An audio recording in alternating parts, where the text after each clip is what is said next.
Hey everyone, and welcome back to the channel. Today, we're diving deep into one of the most fundamental, yet powerful, concepts in trading: support and resistance.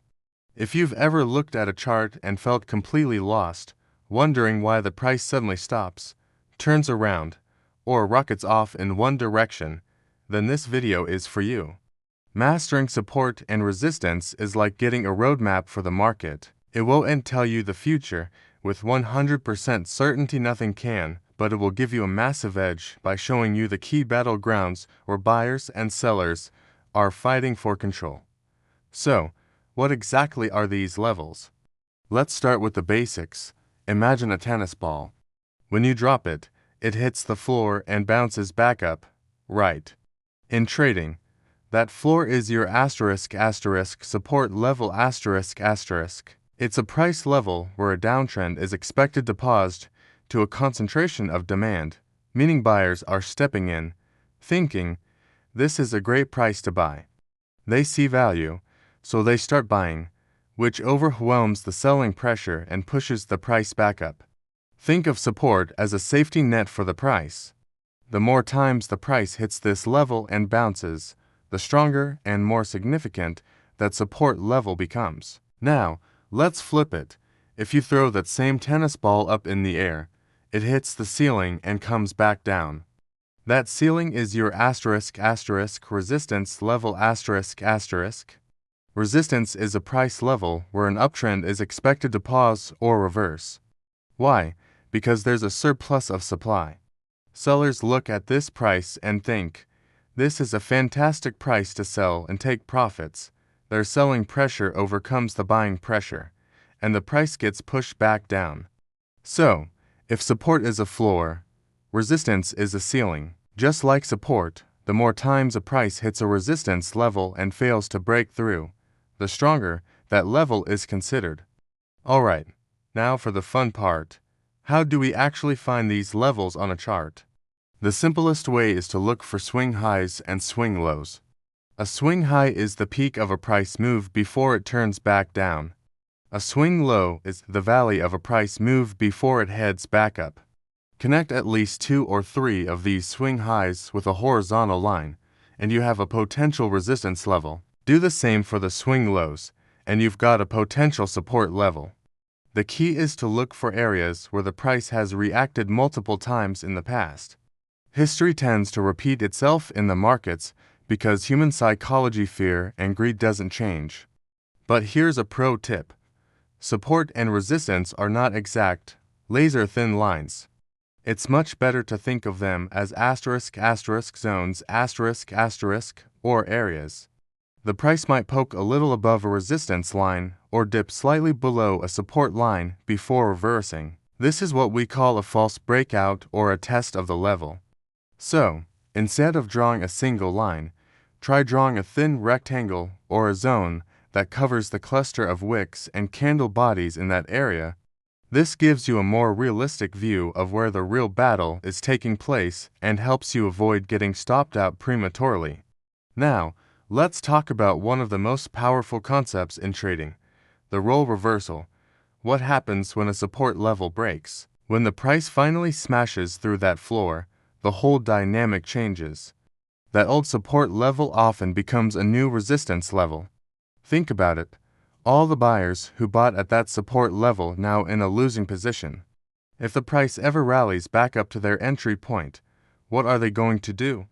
They'll likely sell to get out at break-even, creating selling pressure. This is why old support becomes new resistance. The same thing happens in reverse. When the price breaks decisively through a resistance ceiling, that old ceiling can become a new floor of support. Why? The traders who are shorting at that resistance level are now losing money. If the price dips back down to that level, they might buy to cover their shorts, adding buying pressure. Also, the breakout traders who missed the initial move might see this dip as their second chance to get in. This principle of old resistance becomes new support and old support becomes new resistance, the cornerstone of technical analysis, and provides some of the best entry and exit opportunities.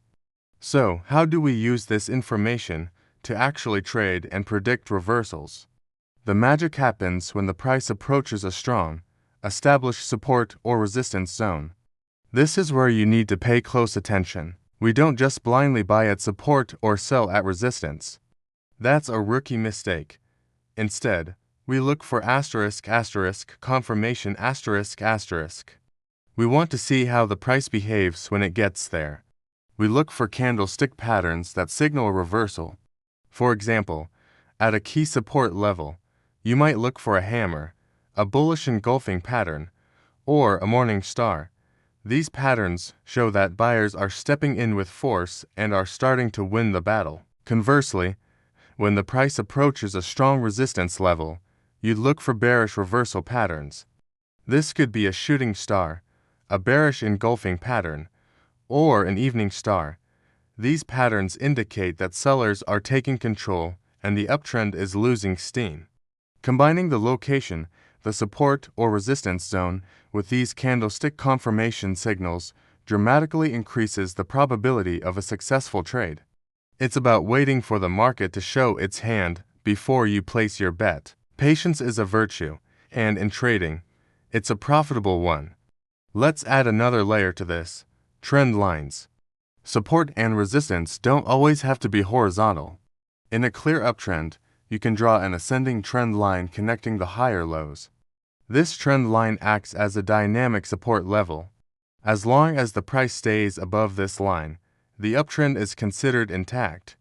In a downtrend, you can draw a descending trend line connecting the lower highs, which acts as dynamic resistance. These diagonal lines are incredibly useful for identifying the overall trend and finding entry points within that trend.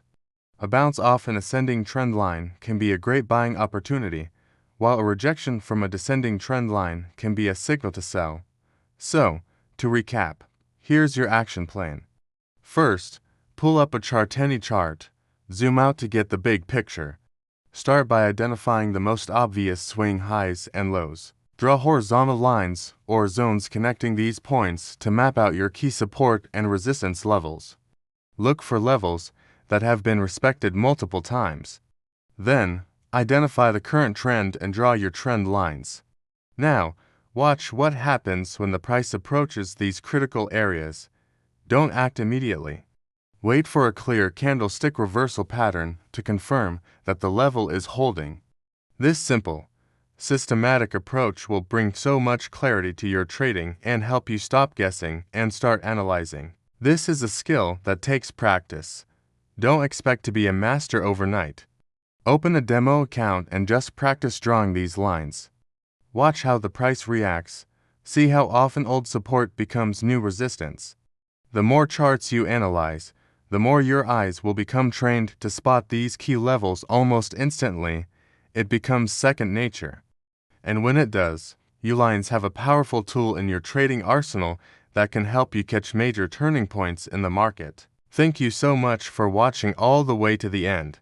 I hope this breakdown of support and resistance has been genuinely helpful for you. If you got value from this video, please give it a thumbs up. It really helps the channel out. And if you haven't already, make sure to hit that subscribe button and ring the bell so you don't miss our next video, where we'll dive even deeper into advanced trading strategies.